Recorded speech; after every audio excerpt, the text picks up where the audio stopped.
Hi, welcome everyone to another episode of Let's Talk Special Economic Zones. I'm your host, Ainsley Brown, and in today's episode, we're going to explore zones and trade wars, the positives. I did an introduction to this topic, and this is, as I promised, we're going to explore both the positives and negatives. So this is the positives, right? Zones, as I do in every episode, defined a special geographic area designated by a country, whether by law, regulation, decree, however they do it, that says this is an area that operates a bit different than the rest of the economy. Special incentives will apply to it. It is very much part of the country, but there are different rules that apply, particularly when it comes to trade. So, for example, which functions as an incentive, the use of customs duties, any sort of raw material inputs into production, anything like that that goes into the zone is duty free, right? No duties are applied, or reduced duties, however they want to do it. Then from there, depending on what decision is taken, duties may or may not apply. If it's sent out of the country, totally exported out, then whenever it gets to that country, whatever arrangements there is between the two countries, then the specific duty applies. But if it comes into the domestic market, there's some calculation that determines what and how duties are to be applied. So, apologies, it's hot in Jamaica. Now, in terms of the positives, this zones function as a platform that allows a country to pivot, right? So if there are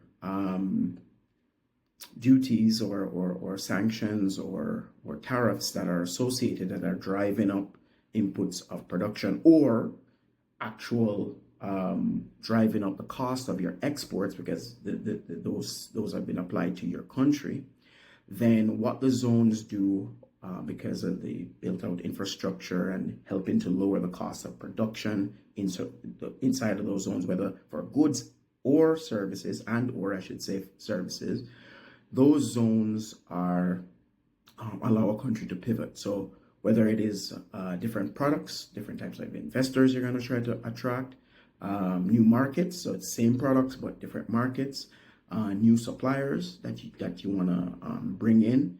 The zones function as a platform to allow you to pivot. And I'm not trying to say that this is going to be a simple thing or easy thing, but having such a platform in place, whatever you want to call it, free zone, foreign trade zone, enterprise area, industrial park, whatever you want to call it, it allows you to pivot. It would also mean that you would have to look at how the regime is performing and what can be adjusted. So the law, as part of your pivot, may need to be adjusted or changed in order to confront the new realities that are facing you. But that platform, the zone platform, that's the regime that you have as a zone, not just a physical place, although the physical place is important too, can allow countries to pivot in response to any sort of geoeconomic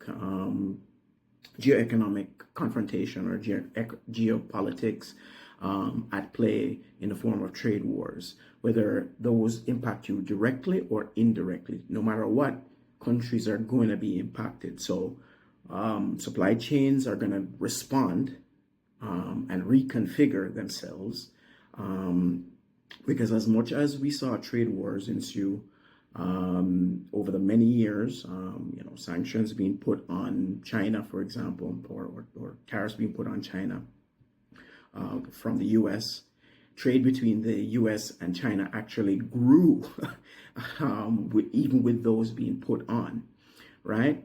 So people didn't stop trading.